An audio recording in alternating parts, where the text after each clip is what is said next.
அப்படின்னா எனக்கு ஏன் அந்த வாய்ப்பு முதவே கிடைக்கல. 8 வருஷமா வந்து நான் ஃபஸ்ட்டு என்னை பற்றி சொல்லிக்கிறேன். நான் பிரபாகரன். நான் வந்து வளர்ந்தது எல்லாமே வேலூர். நேட்டிவ் அப்பாவோட நேட்டிவ் வந்து புதுக்கோட்டை. இப்போ வீடு இங்கே வாங்கி செட் ஆகிருக்கிறது வந்து ஏர்போர்ட் பக்கம். நான் வந்து டிப்ளமோ இன் மெக்கட்ரானிக்ஸ் படிச்சிருந்தேன். அப்புறம் சூழ்நிலை கம்ப்யூட்டர்ஸ் பண்ணி ஆகிடுச்சு. Diploma electronics and communication, BSc computer science, MSc electronics, MBA HR முடிச்சிருக்கேன். பட் அது எனக்கு உதவலை.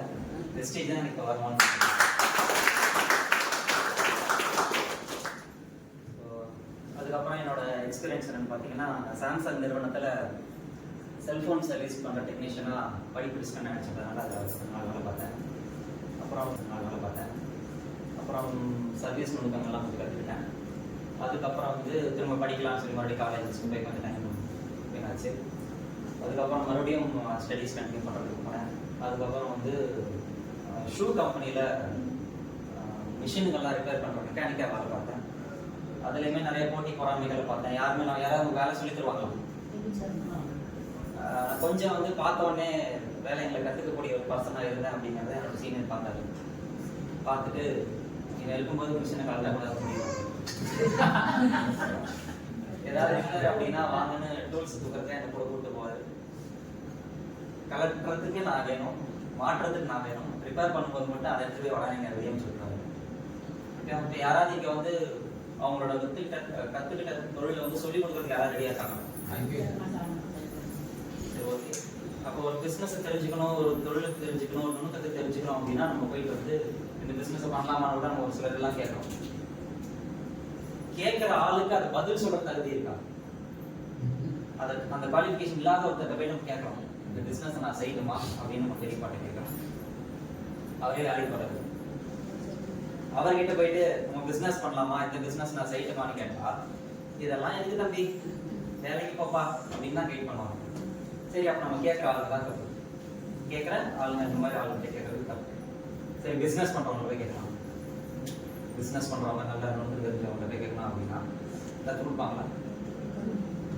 ஒரு தொழில்நுட்பம், ஃபார் எக்ஸாம்பிள் பாத்திர கடை வச்சிருக்கிறவங்க போயிட்டு வந்து நான் பாத்திர கடை பிஸ்னஸ் கற்றுக் கொடுங்கன்னு கேட்டால் கற்றுக் கொடுக்க மாட்டார்.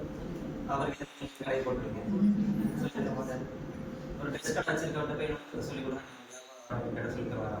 உங்கள் வீட்டுக்கு எடுக்கும் உங்களோட சுமத்துக்கு சொல்லி தருவாங்க, சொல்லி தர மாட்டாங்க. இப்போ போட்டி நிறைய வரும்போது அவங்க சொல்லித்தர அவசியம் இல்லை.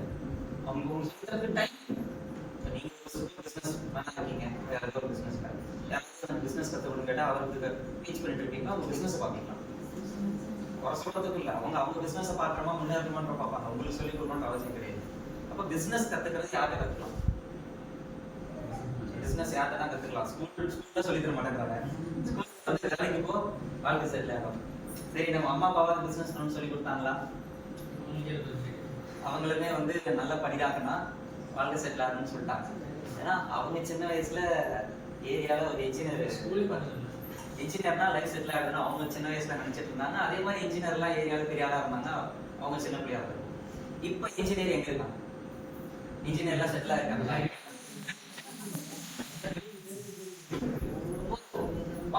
தப்பா சொல்லி கொடுத்து வளர்த்தல. நல்லா படிச்சாங்கன்னா லைஃப் செட்டில் ஆகிட்டாங்கன்னு சொன்னது வந்து தப்பா சொல்லி கொடுத்து வளர்த்து பார்த்ததுனால நம்ம இப்ப சொல்லிட்டு இருக்காங்க. பட் இப்ப அது போட்டாங்க நல்லா படிச்சுட்டா மட்டும் நம்மளோட லைஃப் வந்து நல்லா இருக்க போறது. இப்போ நம்ம பிசினஸ் தான் நம்ம புரிஞ்சுக்கணும். சரிங்களா? இப்போ பிசினஸ் நம்ம வந்து கத்து தரதுக்கு ஃபேமிலியில, ஃப்ரெண்ட்ஸ்ல, ரிலேட்டிவ்ஸ்ல நம்ம புரிஞ்சுக்கணும். வேற எங்கேயா படிக்கலாமா? பணம் கட்டி பிசினஸ் செலவு பண்ணி தான் ஒரு பிசினஸ் கோர்ஸ் தியரிட்டிக்கல் கோர்ஸ். என்னதான் நீங்க தியரிட்டிக்கல் கோர்ஸ் எங்கே முடிச்சுட்டு வந்தாலும் ப்ராக்டிக்கலா ஒரு பிசினஸ் ஆரம்பிச்சு அடிபட்டு தட்டு தடுமாறி முட்டி மோதினாலும் நம்ம பண்ண முடியும். அதே போல நான் வந்து அந்த இதில் ஒர்க் பண்ணுறப்போ ரிலையன்ஸ் நிறுவனத்தில் எனக்கு வேலை செய்யறேன். ரிலையன்ஸ்னா இப்போ ஜியோ அப்போதான் புதுசாக லான்ச் ஆச்சு. அந்த நேரத்தில் வேலைக்கு சேர்ந்த பேர் கிண்டல் பண்ணுறவங்க இருந்தாங்க. ரிலையன்ஸ் மொக்க கம்பெனி, நீ போய் ஜியோவில் சேர்ந்துட்டாங்க, அது என்னடா கம்பெனின்னு சொல்லி கிண்டல் பண்ணாங்க. அதுக்கப்புறம் நிறுவனம் கடற்கடன் வளர்ந்து வந்தது ஜியோ. அந்த வளர்ச்சி நேரத்தில் நான் கூட இருந்தேன். இந்த 4G மாடல்ஸ் மொபைல்ஸ் மாடல்கள்லாம் சர்வீஸ் பண்ணுற சூழ்நிலை இருந்தேன். அதெல்லாம் பண்ணிட்டு இருந்தேன். அதுக்கப்புறம் சொந்தமாக வந்து ஒரு மொபைல் கடை ஸ்டார்ட் பண்ணலாம் அப்படின்ற வாய்ப்பு வந்து என்னோட உயர் அதிகாரம் மூலமாக கிடைச்சிச்சு. அதையுமே என்ன பண்ணிட்டேன், ஒரு சரியான வந்து ஒரு பிளானிங் இல்லாமல் அவர்கிட்ட ஒரு ஆல்ரெடி பாதி செலவு பண்ணிட்டு இருந்த ஒரு கடையை நானும் பாதியில் வாங்கின சூழ்நிலையில் அவரால் பிஸ்னஸ் பண்ண முடியல. ஸோ வந்து அந்த நேரத்தில் ஜிஎஸ்டின்னு ஒரு புதுசாக அப்போ தான் லான்ச் ஆச்சு. ஜிஎஸ்டி கண்டிப்பாக எடுத்து ஆகணும், பின் நம்பர் வச்சுலாம் பண்ணக்கூடாதுன்னு ஒரு ரூல் சொன்னாங்க. என்னோட பேரில் ஜிஎஸ்டி எடுக்கக்கூடிய சூழ்நிலை வந்துருச்சு. ஸோ கடை என் பேருக்கு மாறிடுச்சு. ஒரே பெரிய சந்தோஷம், கடை நம்ம பேருக்கு வந்துருச்சு, நம்ம தான் கடை ஓனர் அப்படின்ற இடத்துல படு உழைப்பு. ஷூ கம்பெனியில் அப்படி வேலை பார்க்குறேன், மற்ற கம்பெனியில் எல்லா இடத்துலையுமே வந்து வேலை முடிஞ்சிச்சு கிளம்புடா பரவாயில்லன்னு சொல்லுவாங்க. இருங்க சார் இன்னும் 2 வேலை பார்த்துட்டு போகிறேன்னு சொல்லி மாங்க வைக்கிறாங்க. இப்போ நம்ம கடைனா சும்மா இருக்குமா? ஓடு மாங்க நைட்டில் ஒர்க் பண்ணு, காலையில் ஒர்க் பண்ணு. நான் ஒர்க் பண்ணக்கூடிய லேபர்ஸையுமே யாரையும் நான் பெருசாக புஷ் பண்ணிக்க மாட்டேன். நானே எல்லா ஒர்க்குமே பண்ணேன். பண்ணியுமே வந்து பிரயோஜனம் இல்லை. ஏன்னா கூட நண்பர்கள் கூட சேர்ந்து ஒர்க் பண்ணுறதுனால வந்து சரியான ஒரு பிளானிங் இல்லை, யார் எவ்வளோ காசு கொடுக்கணுன்றது இல்லை, ஒரு விஷயம் இல்லை. ஆனால் உழைப்பு பக்காவாக இருந்துச்சு. என்னோட உழைப்பு நல்லா இருந்துச்சு, ஒர்க் நல்லா இருந்துச்சுன்ற சொன்னாங்க. ஆனால் வந்து அது வந்து ஒரு லேபராக என்னால் அந்த வேலையை கரெக்டாக செய்ய முடிஞ்சே தவிர்த்து ஒரு அந்த பிஸ்னஸை நடத்துவதற்கான தலைமை பண்பு எங்களுக்கு இல்லை. லீடர்ஷிப் குவாலிட்டி, ஓனர்ஷிப் குவாலிட்டின்னு சொல்லுவாங்க. ஓகேவா? அந்த தொழில் எனக்கு டாப் டு பாட்டம் தெரியும், அந்த வேலை. ஓகேவா? அந்த ஒர்க் எனக்கு டாப் டு பாட்டம் தெரியும். ஆனால் அதை ஒரு முதலாளியாக இருந்து செய்யறதுக்கும் தொழிலாளியாக நம்ம உள்ளது ஓடுறதுக்கும் வித்தியாசம் இருக்குன்றதை நான் இருந்துச்சு. நிறைய போட்டிகள் நான் பார்த்தேன். இப்போ நான் அதை சொல்லும்போது உங்களால் நிறையா பிஸ்னஸ் கூட கனெக்ட் பண்ணிக்க முடியும். கடை இன்வெஸ்ட்மெண்ட் நம்ம பண்ணி, கடைக்கு அட்வான்ஸ் கொடுத்து, கடை வாடகை கட்டி, கரண்ட் பில் கட்டி, நாலு லேபருக்கான வேலைகள் எல்லாமே பார்த்து, அண்டு நம்ம இன்வெஸ்ட் பண்ண காசு அப்படின்றது வந்து ஒரு 10 lakhs வச்சுக்கோங்க. அந்த 10 lakhsக்கான வட்டி வேறு. ஏன்னா அதுவும் நம்மளோட ஓன் அமௌண்ட் கிடையாது.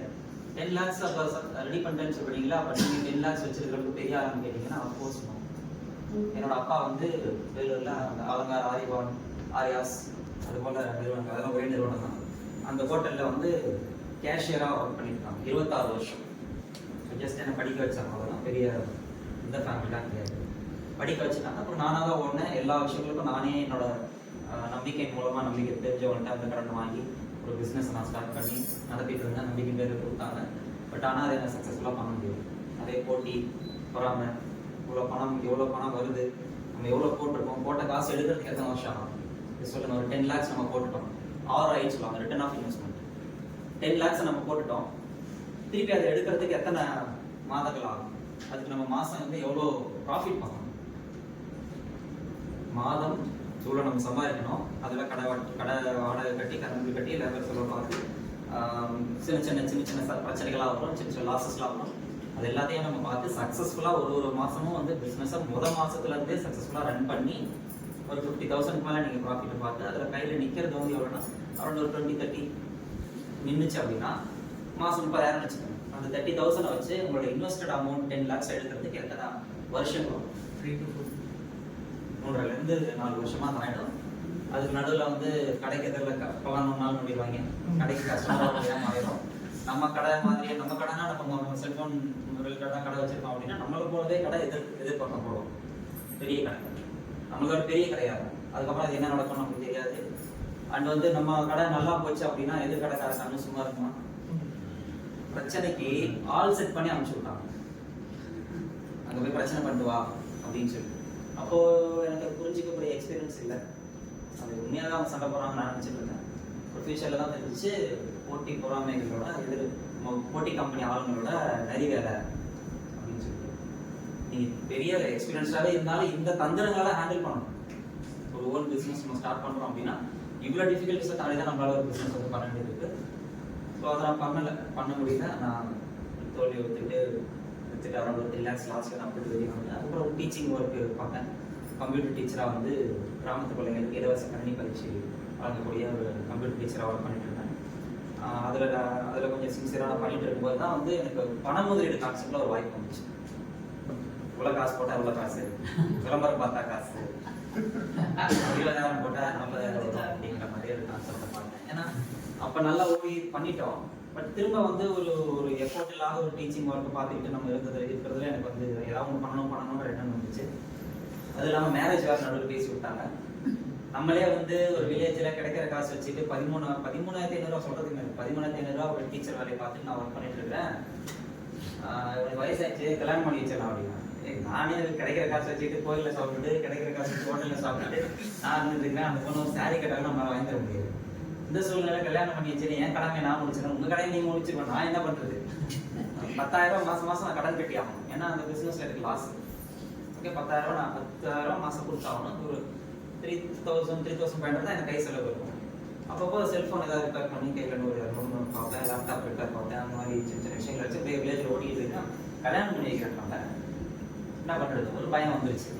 சரி, அப்பா ஏதாவது ஹெல்ப் பண்ணுவாங்களா, அப்பாவோட ஹெல்ப் பண்ண முடியுமா? எனக்கு பெரிய லெவலில் எங்கள் அப்பா சப்போர்ட்டும் பண்ண முடியாது. ஃப்ரெண்ட்ஸ் ரிலேட்டிவ்ஸ் யாராலுமே எதுவுமே எனக்கு சப்போர்ட் பண்ணுறதுக்கு யாரும் ஆள் இல்லைன்றத 100% நான் பண்ணிட்டேன்.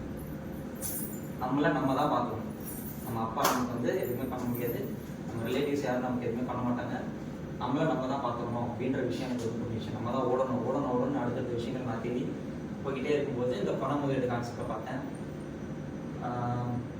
அதுலேயுமே ஒரு 3 lakhs ஏமாந்துட்டேன். 3 lakhs அவ்வளோ கையில் வச்சிருந்தேன்னு கேட்டாதீங்க. ஃபர்ஸ்ட் ஆரம்பத்தில் இன்வெஸ்ட் பண்ணது 2,000, ஜஸ்ட் 2,000 போட்டு 4,000 ஆயிடுச்சா, 4,000 போட்டோன்னு 8,000 ஆயிடுச்சா, 8,000 போட்டோன்னு 15,000 ஆயிடுச்சா, அப்புறம் 20,000 ஆயிடுச்சா, அதுக்கப்புறம் 40,000 ஆயிடுச்சா. சூப்பர், இதான் சூப்பர் அப்படின்னு சொல்லிட்டு அகைன் அடுத்தடுத்து போறதுல 50,000 கடன் வாங்கி டெய்லியில சம்பாரிச்சேன். நான் சம்பாரிச்சது திருப்பி உள்ளே தான் போட்டேன். என் கையில நின்றுச்சாது இல்லை, சம்பாரிச்சேன். அந்த சம்பாரிச்ச காசு கையில வச்சு ஒரு 10% செலவு பண்ணிருப்பேன். நல்லா தான் வருதுன்னு தெரிஞ்சோன்னே அதை நம்ம செலவு பண்ண தோறமா இன்னொரு பேக்கேஜை போட்டு எக்ஸ்ட்ரா காசு வாங்கலாம்னு தோணும். இன்னொரு பேக்கேஜை போட்டு எக்ஸ்ட்ரா காசு வாங்கலாம்னு தோணும். அவன் அப்படியே ஆசை காமிச்சிட்டே இருப்பான், நீ வச்சுக்காதீங்க ப்ரோ, கையில செலவாயிடும், அடுத்த பேக்கேஜ்க்கு அப்கிரேட் பண்ணிவிடும், ஒரு டபுள் மடங்கு காசு வரும் அப்படின்னு சொல்லிட்டான். மாசமான 50,000 சும்மாவே வரும் அப்படின்னா. அப்புறம் அப்பா கொடுங்கப்பா, உங்க இன்சூரன்ஸ் காசு கொடுங்க, அவங்க மாசம் 50,000 சும்மாவே தரேன் வாங்க காசு. அது இல்லாம நம்ம வந்து இதுல சேர்த்ததெல்லாம் யாரு, தெரியாதவங்களா தெரிஞ்சவங்க அதோட பேர் கெட்டு போச்சு. ஓகேவா, நம்மளை நம்பி வந்து இனிமேல் நான் எதுவுமே செய்ய மாட்டேன், உன்னை நம்பி தான் நான் காசு போட்டு நீ தான் அந்த காசு கொடுக்கணும்னு சொல்லி ரொம்ப வந்து ப்ரெஷர் பண்ண ஆரம்பிச்சாங்க. ஒரு 50% காசை ஓரளவுக்கு எடுத்துட்டாங்க. கடைசி நேரத்தில் வந்து அந்த கம்பெனி க்ளோஸ் ஆகிடுச்சு, கிளம்பி போயிட்டாங்க. க்ளோஸ் பண்ணுற கம்பெனி எப்பவுமே நாங்கள் மூட போகிறோங்க அப்படின்னு இன்ஃபார்மே பண்ண மாட்டாங்க. வந்துருன்னு சொல்லுவாங்க. அதை கடைசியில் நீங்களே வெறுத்துடணும், எனக்கு இந்த காசு வராதாச்சு இது வேணாம் போ அப்படின்னு நீங்கள் வெறுத்துற அளவுக்கு இழுத்து அடிச்சுவாங்க. அப்படிதான் எந்த நிறுவனமாவது அபிஷியலி க்ளோஸ் பேனர் கொடுத்துருக்காங்க. நாங்கள் இப்போ திறந்துருவோம்ன்றாங்க, திறக்க மாட்டாங்க. சரி, அப்படியே ஒரு ஏமாற்றம் வந்தா போச்சு. அதுக்கப்புறம் தான் விஸ்டேஜ் எனக்கு கிடைக்கும் போது வந்து நான் சொன்னேன், இல்லை எனக்கு வேலையே வேணாம். அப்போ வைத்தறிச்சல் உட்காந்துருக்கேன், நம்ம கடுப்பு பணம் ஏமாந்து உட்காந்துருக்கும் போது ஒருத்தர் எனக்கு ஃபோன் பண்ணார். உண்மை நிகழ்வு பிரதர், இன்னொரு கம்பெனி புதுசாக ஒன்று வந்துருக்கு. இல்லை இது அந்த விஷயமே நான் வேற விஷயம் சொல்கிறேன். இன்னொரு கம்பெனி வந்துருக்கு, ஒரு 2 வருஷம் போகும்னு நினைக்கிறேன். நீங்கள் என்ன பண்ணுங்க, உடனே வந்து சேர்ந்துட்டீங்கன்னு வச்சுக்கோங்களேன், மேலே வந்துட்டீங்கன்னு வச்சுக்கோங்களேன், ஒரு 2 வருஷம் கழிச்சு க்ளோஸ் ஆகும்போது வந்து ஒன்றும் பிரச்சனை இல்லாமல் நீங்கள் வெளியே வந்துடலாம். ஏமாத்த வரைக்கும் ஏமாந்துட்டு போட்டு நம்ம சம்பாரிச்சு வந்துடலாம், வரீங்களா அப்படின்றதுன்னு கேட்குறோம். வைரியமாக இருக்கலாம் ஓப்பனாக ஃப்ராங்காக எப்படியே கேட்குறோம். வர வரைக்கும் வந்துட்டு சம்பாரிச்சுக்கிறோம். நானே காசு ஏமாந்து வைத்தறிச்சல் நம்ம உட்காந்து இருக்கும்போது வர வரைக்கும் ஏமாத்திலாம் வரீங்களா பிரதர் நம்ம கேட்கும்போது, இப்போ இதே வேலையால சுற்றி தெரியுங்களா நீங்களா அப்படின்னு வந்து டென்ஷன்ல இருக்கிறேன். இதெல்லாம் பார்க்கும்போதே வந்து ரொம்ப வெறித்தனமாக எனக்கு வந்து கோவம் வந்துருச்சு. இப்போ இது போல கம்பெனிஸ் வந்து இப்போ என்னோட அப்ளை பண்ணிட்டு சொல்லி போகும்போது பெரிய கும்பிடுது, தயவு செஞ்சு கிளம்பிடுங்க, இந்த மாதிரி நிறுவனத்தை தயவு செஞ்சு முன்னாடி எடுத்து வந்து நிப்பாட்டாதீங்க, பணம் போட்டு பணம் எடுக்கிறதுல இவ்வளோ பெரிய பிரச்சனைன்னு சொல்லி கொஞ்சம் ஆளை சேர்த்து மறுபடியும் என் பேரை கேட்டு இதுக்கப்புறம் ஆளை சேர்க்கறதுக்கு ஒருத்த வரமாட்டான், அந்த மாதிரி ஒரு சூழ்நிலை இருக்குது. இல்லை பிரதர் நான் நீங்கள் சொல்கிறது இல்லை அப்படின்னு சொல்லி ப்ராடக்ட் பேஸ் கம்பெனி இது ஒரு நிறைய பெரிய விஷயம் இருக்குன்னு சொல்லி நான் வந்து மீட்டிங் பார்த்துட்டு இல்லை, அவர் சொன்னதுக்காக நான் ஐடி போட்டுட்டேன். சொன்னார் புஷ் பண்ணார், ஐடி போட்டுட்டேன். அதுக்கப்புறம் நேரில் வந்து சேலத்தில் விக்டோரியா மேடம் மீட்டிங் அந்த மாதிரி போயிருக்கேன். அப்போ தான் வந்து ஆரம்பத்தில் அந்த மீட்டிங் ஸ்டார்ட் பண்ணும்போது என் பக்கத்தில் கிண்டல் பண்ணுறதுக்கு ஒரு ஆள் உட்காந்துருக்கு. ஓகேவா, இந்த மாதிரி ஸ்டேஜ் ஏறினாங்க, சார் ப்ரெசன்டேஷன் எடுத்த மாதிரி அவங்க ப்ரெசன்டேஷனாக எடுத்தாங்க, மாலையெல்லாம் போட்டாங்க, கையெல்லாம் தட்டினாங்க, கோட்டை போட்டு ஒரு ஆள் ஏறி வந்தார், என் BMW கார் வெளியே நிற்க அப்படின்னாரு. இது அது இல்லை அப்படின்னு நினைச்சாரு. கடைசியில் இப்போ என்னையே பண்ண வச்சுட்டாங்க. அப்புறம் நான் நான் கிண்டல் பண்ணிகிட்டே தான் இருந்தேன், பெருசாக செஷனை கவனிக்கல.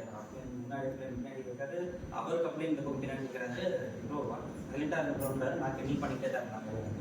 அப்புறம் மேடம் பேச ஆரம்பிக்கும் போது தான் எனக்கு ஒரு தெளிவு வந்துச்சு. அவனை பேசும்போது ரொம்ப ஃபயராக பேசியிருந்தாங்க. இந்த மாதிரி என்னோட வருமானம் நான் இவ்வளோ கஷ்டப்பட்டுருக்கேன்.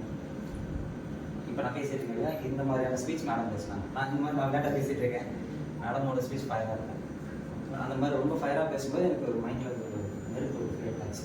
கண்டிப்பாக இது நமக்கான ஆப்பர்ச்சுனிட்டி. நம்ம நிறைய இடத்துல கொடுத்துட்டோம், இவ்வளோ காசு ஏமாந்துட்டு அவங்க கடன் இருக்குது.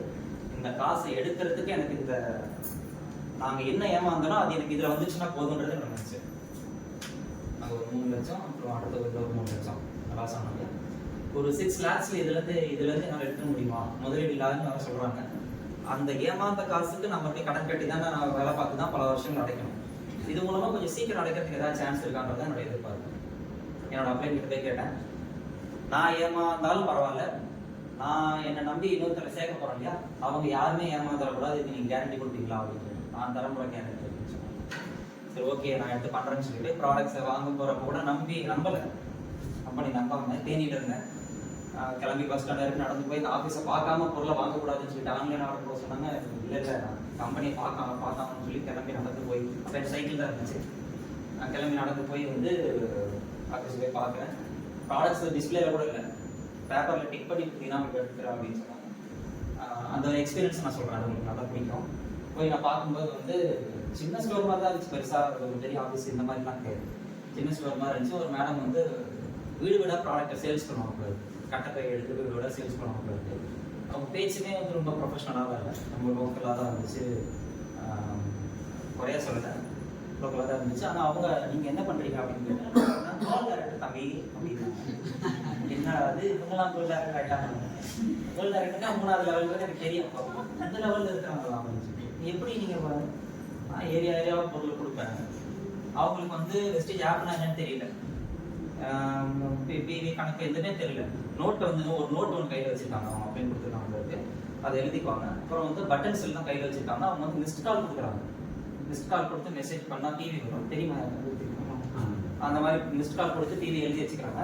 அப்புறம் ஸ்டோருக்கார அக்கா கிட்ட சொல்கிறாங்க, 2500 டிவி சரி 2500 வவுச்சர் வரணும், 2 வரணும் எனக்கு, அதுக்கான பொருள் எனக்கு கொடுத்துருங்க, நான் கொடுத்து காசு பார்த்துக்கிறேன் அப்படின்றாங்க.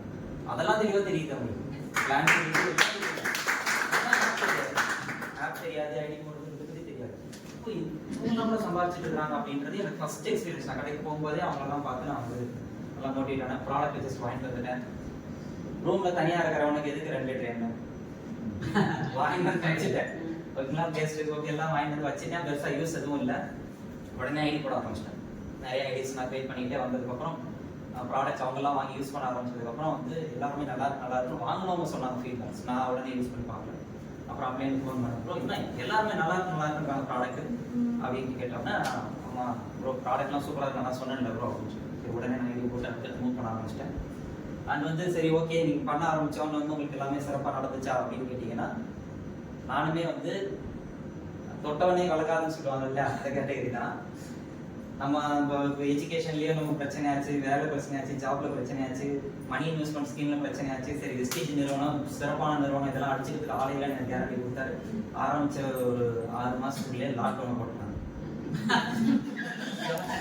இந்த கம்பெனி மூடவே மாட்டாங்க. நாங்கள் ப்ரோ கம்பெனி ப்ரோ இப்போ எப்படி ஒரு பிஸ்னஸ் பண்ணுறது, எங்கேயுமே போகிறதுக்கு ஒன்றும் இல்லை, வழி இல்லை, நேரில் வரணும்னு சொன்னீங்க. நானும் கையில் வந்து எனக்கு முதல் மாதம் சம்பளம் 282 ரூபா தான். அந்த 280 ரூபாய் நம்பி நம்ம ஓடலை. இருந்தாலும் வந்து நான் வெறும் கை செலவுக்கு 3500 ரூபாய் தான் இருக்கும். அந்த சூழ்நிலையில் நான் வெஸ்டேஜ் ப்ராடக்ட்ஸ் பர்ச்சேஸ் பண்ணேன். காசு இல்லைன்னு சொல்கிறோம். ஆக்சுவலாக அப்பா ஏற்கனவே காசு இல்லை தான். நான் ஏன் அப்போ ஃபஸ்ட் பர்ச்சேஸ் பண்ணேன்? 3500 ரூபா தான் கை செலவுக்கு மாதம் ஃபுல்லாக அப்படின்றப்போ நான் கணக்கு பார்க்கணும். கணக்கு எப்படி பார்ப்பேன்னா, இந்த கடையில் இட்லி வந்து 5 rupees ஒரு இட்லி, இந்த கடையில் இட்லி வந்து 6 rupees. நல்லாயிருக்கும். இது வந்து சுமாராக தான் இருக்கும். என்னோட பெர் டே வந்து இட்லிக்கான செலவு வந்து 20 rupees தான் என் பட்ஜெட். அப்போ சரி இங்கே சாப்பிட்டோம்னா நமக்கு வந்து எக்ஸ்ட்ராவாக வந்து 4 rupees 5 rupees எக்ஸ்ட்ரா வந்துடும் கணக்கு பார்த்துட்டு இப்படியே நிற்பேன். இந்த கடைக்கு போகணும். ரீல்ஸ் ஒன்று நான் டீச்சர் ஒர்க் பண்ணிட்டு இருக்கும்போது நல்ல இன்ஷர்ட் பண்ணிட்டு எல்லாம் பேண்ட்லாம் போட்டுருப்பேன். ஆனால் சைக்கிளில் தான் போவேன். சைக்கிளில் போய் கம்ப்யூட்டர் கிளாஸ் வந்து எடுத்துகிட்டு வருவேன். ஸ்கூல்ஸ் மட்டும்லாம் வந்துட்டு கிளாஸ் எடுத்துட்டு தான் வருவேன். இது நான் சொல்கிறது ரொம்ப வருஷத்துக்கு 5 வருஷத்துக்கு முன்னாடி கதை தான் சொல்கிறேன். சைக்கிளில் போகலாம் அப்படின்னு சொன்னேன். அந்த சூழ்நிலை தான் நான் இருந்தேன். அப்புறம் இந்த வாய்ப்பை நான் வந்து சின்சியராக இது பண்ணேன்.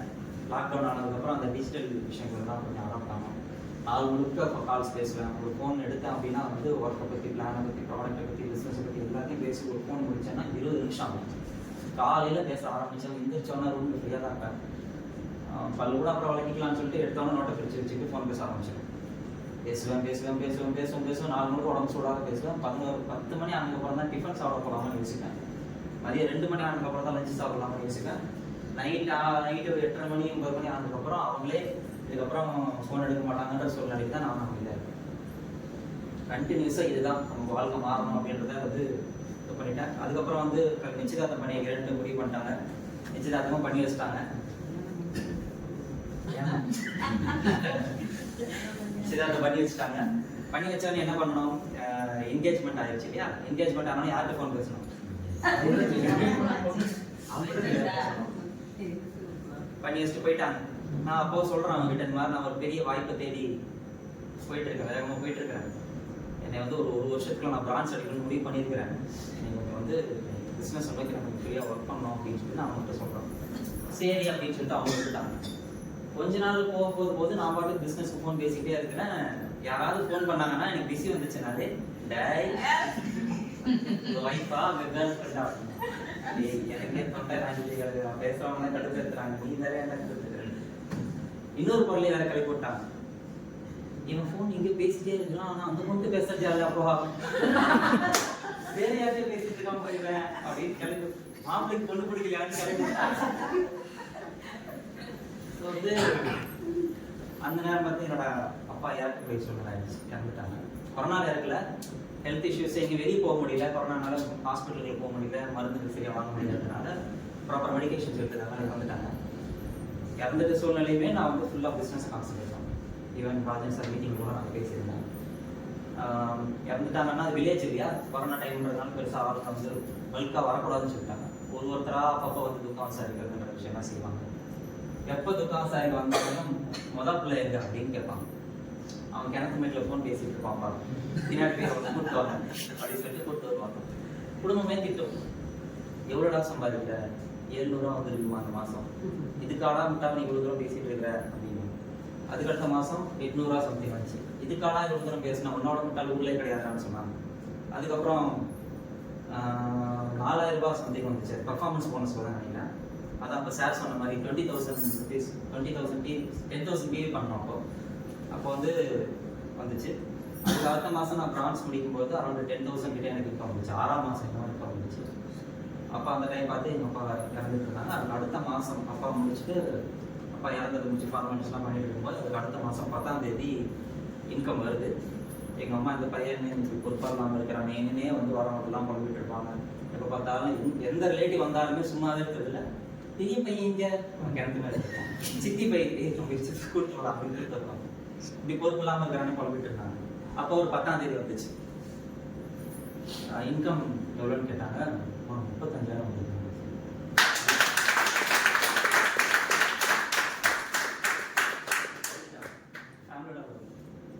எப்பவுமே என்னோட இன்கம் வந்துச்சுன்னா அப்பா தான்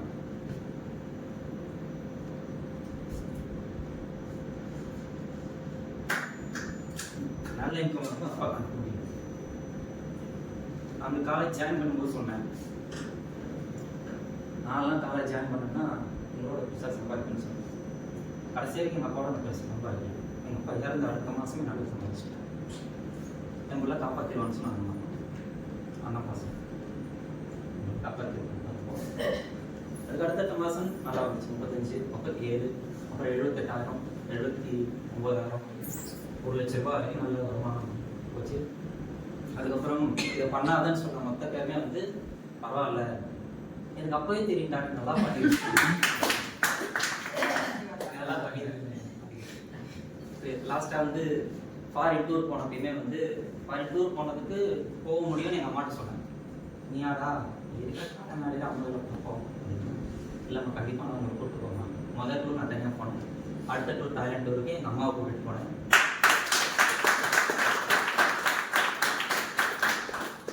ரொம்ப சந்தோஷப்பட்டாங்க. என் என்ன ஃப்ளைட் வச்சுன்னு எல்லாத்தையும் சொன்னாங்க. அதுதான் நமக்கு தேவை. அதை தான் எதிர்பார்த்தேன். அம்மா சந்தோஷமாக வச்சுன்னு நினைக்கிறேன். அதுக்கப்புறம் பார்த்தீங்கன்னா இப்போ இன்கிரெடிபிள் இந்தியா ஆஃபர் வந்து விட்டுருந்தாங்க. 3 ஐடிக்கு கம்ப்ளீட் பண்ணியிருந்தேன்.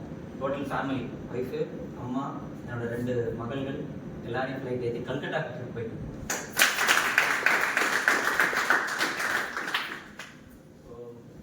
ஸோ என்னோட அதிகபட்ச வருமானமாக நான் வந்து 1,62,000 நினைக்கிறேன்.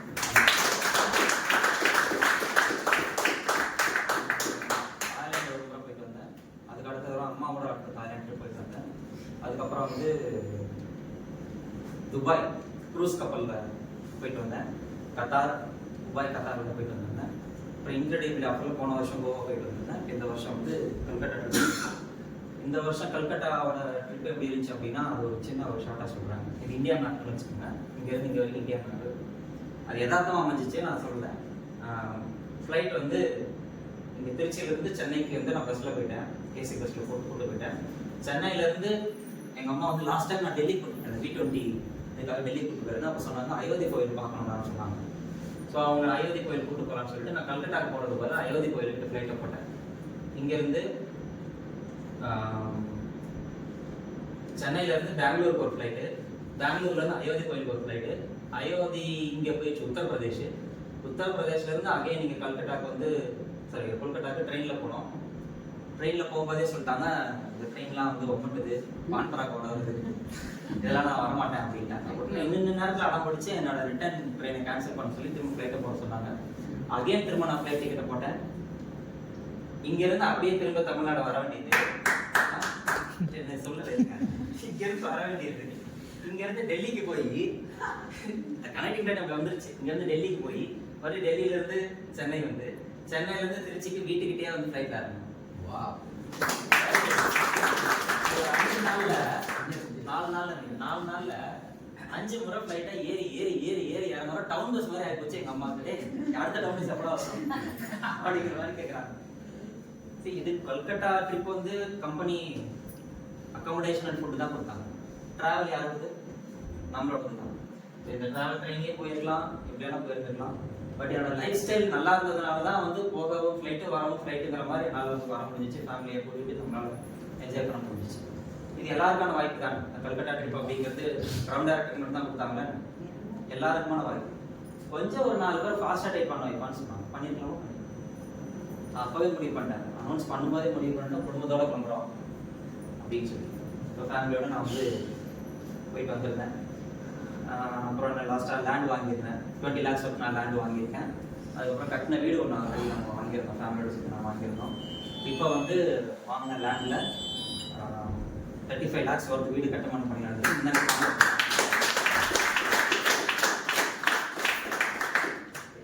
லைஃப் அப்படின்றது மாறி இருக்கா எனக்கு?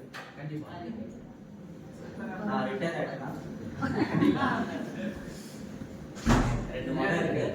2 மகளுக்கு நான் கமிட்மெண்ட் கொடுத்துருக்கேன். உனக்கு ஒரு 16 இருக்கு, உனக்கு ஒரு 16 இருக்கு. நான் போட்டு விட்டுட்டு அப்பா போகிறதுக்குள்ள நான் பண்ணி கேரண்டி பண்ணிடுவேன்னா மாட்டேன். நம்ம என்ன பண்ணலாம்? கண்டிப்பாக. ஏன்னா இந்த பிஸ்னஸ் வந்து நான் சொல்லுவேன், எங்கள் தாத்தா சொத்து சேர்த்து வச்சுருந்தாங்க. அந்த கடை வச்சு பிஸ்னஸ் பண்ணலாம் நான் நிறைய யோசிப்பேன். நம்ம ஃபேமிலியில் யாராவது கொஞ்சம் பேக்கெண்ட்லேருந்து சப்போர்ட் பண்ணி கொடுத்துருந்தா நம்மளும் இந்த செல்ஃபோன் கடைகள் நடத்திக்கலாமா? கொஞ்சம் கேஸ் லாக் ஆகாமல் இருந்தேன்னா வேறு ஏதாவது பேக்கெண்ட்லேருந்து ஒரு பவர் கிடச்சிருந்துச்சுன்னா நான் அந்த பிஸ்னஸ் பண்ணியிருக்க மாட்டேன். சின்சியராக தானே பண்ணுவேன், நேர்மையாக தானே பண்ணேன், ஏமாத்தான் தானே பண்ணேன். ஆனால் எனக்கு பின்னாடி இது தூக்கி எடுத்துக்கு ஒரு ஆளுமே இல்லைன்னு நான் கூட வருத்தப்பட்டேன். இப்போ தாத்தா நல்லா பண்ணியிருந்தா, தாத்தா சொத்து சேர்த்து வச்சுருந்தா நான் பெரிய லெவலில் சக்ஸஸ் பண்ணியிருப்பேன், அவர் சொத்து சேர்த்து தான் பெரிய லெவலில் சக்ஸஸ் பண்ணியிருப்பேன்னு நம்ம வந்து சொல்கிறோம்.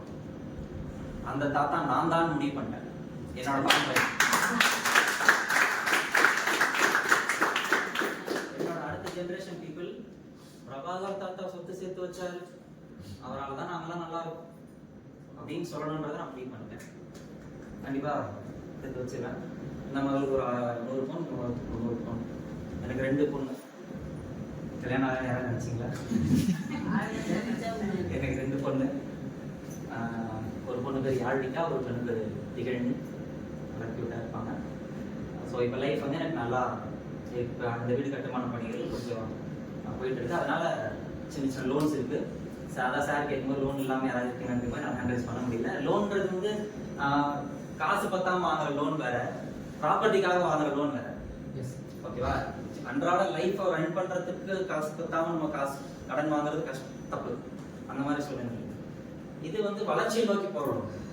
ஓகேவா? இந்த லோனை நான் அடைச்சேன்னா என்கிட்ட ஒரு ப்ராப்பர்ட்டி இருக்கு. ஓகேவா? அந்த லோன் தான் இப்போ என்கிட்ட இருக்கு. கடனுக்கான லோனுங்கிறது இல்லை. லைஃப் நல்லா சக்ஸஸ்ஃபுல்லாக லட்ச ரூபாய்க்கு மேலே தொடர்ந்து வந்துட்டு இருக்கு. இன்னும் அடுத்து தொடர்ந்து வந்து சார் சொன்னாங்க 9 டைப்ஸ் ஆஃப் இன்கம்ல வந்து மொத்தமே கீழே இருக்கக்கூடிய லாஸ்ட் 2% எலக்ட்ரிக் போனஸ் மட்டும் தான் நான் வாங்குறதுல மொத்த இன்கமே நான் வாங்கிட்டு இருக்கேன். வெறும் பர்ஃபார்மன்ஸ் போனஸை மட்டும் முதல் டைப் ஆஃப் இன்கம் பர்ஃபார்மன்ஸ் போனஸை மட்டும் வாங்கிட்டு எனக்கு காசு வருதுன்னு சொல்லக்கூடாது. ஓகேவா? நான் ஃபர்ஸ்ட் ப்ராடக்ட் வாங்கும்போது எனக்கும் பர்ஃபார்மன்ஸ் போனஸ் மட்டும் தான் வந்துச்சு. அடுத்த லெவல் போக போக போக தான் பர்ஃபார்மன்ஸ் போனஸ் வந்துச்சு, டைரக்டர் போனஸ் வந்துச்சு, லீடர்ஷிப் போராடி போனஸ் வந்துச்சு, டீம் பில்டிங் போனஸ் வந்துச்சு, அதுக்கப்புறம் கார் போன் வந்துச்சு, அதுக்கப்புறம் டிராவல் போன் வந்துச்சு, அதுக்கப்புறம் ஹவுஸ் போன் வந்துச்சு. லைஃப்ல போனஸ் மட்டும் பெயிண்டிங் வந்துடும். இப்போ நான் ஒரு ப்ராடக்ட் வாங்குறேன். இப்போ நான் 100 ரூபாய்க்கு ப்ராடக்ட் வாங்குறேன் அப்படின்னா இந்த 8 விதமான ஃபண்டுல இருந்து எனக்கு ஷேர் வரும். எடுத்தோடனே அதை மொத்தத்தையும் எனக்கு கொடுத்துருங்க சார், நான் பிஸ்னஸ் ஸ்டார்ட் பண்ணிட்டேன் அப்படின்னா கொடுக்க மாட்டாங்க. கம்பெனி ரூல் படி 35% ஆஃப் த மேனுஃபேக்சரிங் காஸ்ட், மிச்சம் 65% வந்து டிஸ்ட்ரிபியூட்டர்னு சொல்லிட்டாங்க. வந்தவனே 65% எல்லாம் கொடுக்க மாட்டாங்க. ஓகேவா? ஃபர்ஸ்ட் பர்ஃபார்மன்ஸ் போனஸ் தான் கொடுப்பாங்க. அடுத்த லெவல் நீங்க போக போக போக மிச்சம் 65% நான் வாங்கிடலாம். நான் 63 வாங்கிட்டு இருக்கேன். 2% நான் வாங்கிடுவேன். அது பெரிய லெவல் ஆஃப் இன்கம் ஆகும். டைரக்ட்ல போனஸ் அப்படின்றது ஒரு சீலிங் எவ்வளோ சொன்னா சார் 20 lakhs per month. அதனால அதை பண்ணலாம். இப்போதைக்கு ஒரு ஆவரேஜ் ரேட் கிடைச்சிட்டு இருக்கு. இப்போ வெஸ்டேஜ் எப்படி பண்ணணும்? பெரியத்தனமாக பண்ணணும். இதை விட்டால் எனக்கு வேறு வழி இல்லை அப்படின்ற வாய்ப்பை நான் பண்ணேன். ஏன்னா ஒரு டீச்சராக, நான் கம்ப்யூட்டர் டீச்சராக வேலை பார்த்துக்கும் போது நம்ம பிள்ளைங்களுக்கு சொல்லிக் கொடுத்து நம்ம பசங்க அந்த பிள்ளைங்க சம்பாரிச்சு நம்ம கொண்டு கொடுக்க போகிறது. ஓகே, பட் இந்த பிஸ்னஸை நான் வந்து நான் நிறைய பேருக்கு சொல்லிக் கொடுக்குற ஒரு டீச்சர் வேலையை பார்க்கறதுக்கு எனக்கு இந்த பிஸ்னஸ் எந்த அளவுக்கு சப்போர்ட் பண்ணி கொடுத்துருக்காங்க. ஓகேவா? இதை ஒரு டீச்சிங் ஃபீல்டாக பாருங்க. ஓகேவா? அதாவது வந்து நம்ம இதை சொல்லிக் கொடுத்தா நமக்கு மட்டும் நல்லது இல்லை, அவங்களுக்கும் நல்லது. ஓகேவா? அண்ட் இதை வந்து அவமானமாக நினைக்கக்கூடாது. நம்ம இதை வந்து பெருமையாக நினைக்கணும். எனக்கு வந்து என்னால் வந்து ஒரு 4 ஃபேமிலி நல்லா இருக்குது அப்படின்றது நம்ம பெருமைப்படுற அளவுக்கு நம்ம ஒரு வாய்ப்பு கிடைச்சிருக்கு. அதை நம்ம புரிஞ்சு பண்ணணும். ஒரு டேரக்டர் உங்களுக்கு கீழே அச்சீவ் பண்ணி தேங்க்ஸ் ப்ரோ, உங்களால் தான் வந்து நான் அந்த லெவலுக்கு வந்தேன், என்னால் எனக்கு பேசிக்கே தெரியாமல் இருந்துச்சு, உங்களால் தான் அச்சீவ் பண்ணி வந்தேன்னு ஒருத்தர் சொன்னான்னு வச்சுக்கோங்களேன், அவங்களுக்கு மிதக்கிற மாதிரி இருக்கும். எத்தனை பேர் அதை ஃபீல் பண்ணியிருக்கீங்க? உங்களுக்கு கீழே ஒரு டேரக்டர், சூப்பர். சில டேரக்டர் மேலே இருக்கிறவங்க எல்லாருமே ஃபீல் பண்ண முடியும். ஓகேவா? அதை ஒரு முறை நீங்கள் கேட்டீங்கன்னு வச்சுக்கோங்களேன், உங்களோட ஸ்பீடு வேற லெவலில் இருக்கும். உங்களால் என்னோட ஃபேமிலி நல்லா இருக்கு ப்ரோ, உங்களால் எனக்கு லைஃப் டைம் சம்பாதிக்கிற அளவுக்கு எனக்கு ஒரு வாய்ப்பை கண்ணில் காமிச்சிட்டீங்க. ஏன்னா அவருமே நிறைய தொல்லை பண்ணியிருப்பாங்க அவங்க. இருந்தாலும் நம்ம பொறுமையாக சொல்லி கொடுத்து அவரோட டேரக்டர் லெவல் நம்ம கொண்டு வந்துட்டோம் அப்படின்னா அடுத்த ஆளை சம்பாதிக்க வச்சு அந்த தேங்க்ஸ் ப்ரோ கேட்கணுன்றது ஒரு போதை மாதிரி ஆகிடுச்சு. அடுத்த டேரக்டர் சம்பாதிக்கணும், அடுத்த டேரக்டர் சம்பாதிக்கணும், அடுத்த டேரக்டர் சம்பாதிக்கணும். நம்மளால இப்போ சம்பாதிச்சுட்டேன்னு சொல்லிட்டு நம்ம மூஞ்சி முன்னாடி சொல்லணுமா இல்லையா, அவர் மனசுக்கு தெரியும் இல்லையா? அடுத்தடுத்த ஆட்களை சம்பாதிக்க வச்சு அந்த சந்தோஷத்தை அனுபவிக்கணுன்ற வந்து ஒரு போதையை நீங்கள் ஃபீல் பண்ணீங்க அப்படின்னா அந்த வெஸ்டேஜ் போதையை நீங்கள் அனுபவிக்கணும்னு நினச்சிங்கன்னா வெஸ்டேஜ் பண்ணுங்க. ஓகே, கண்டிப்பாக அவரோட லைஃப் இங்கே மாறும். இந்த வாய்ப்பை கொடுத்த வெஸ்டேஜ்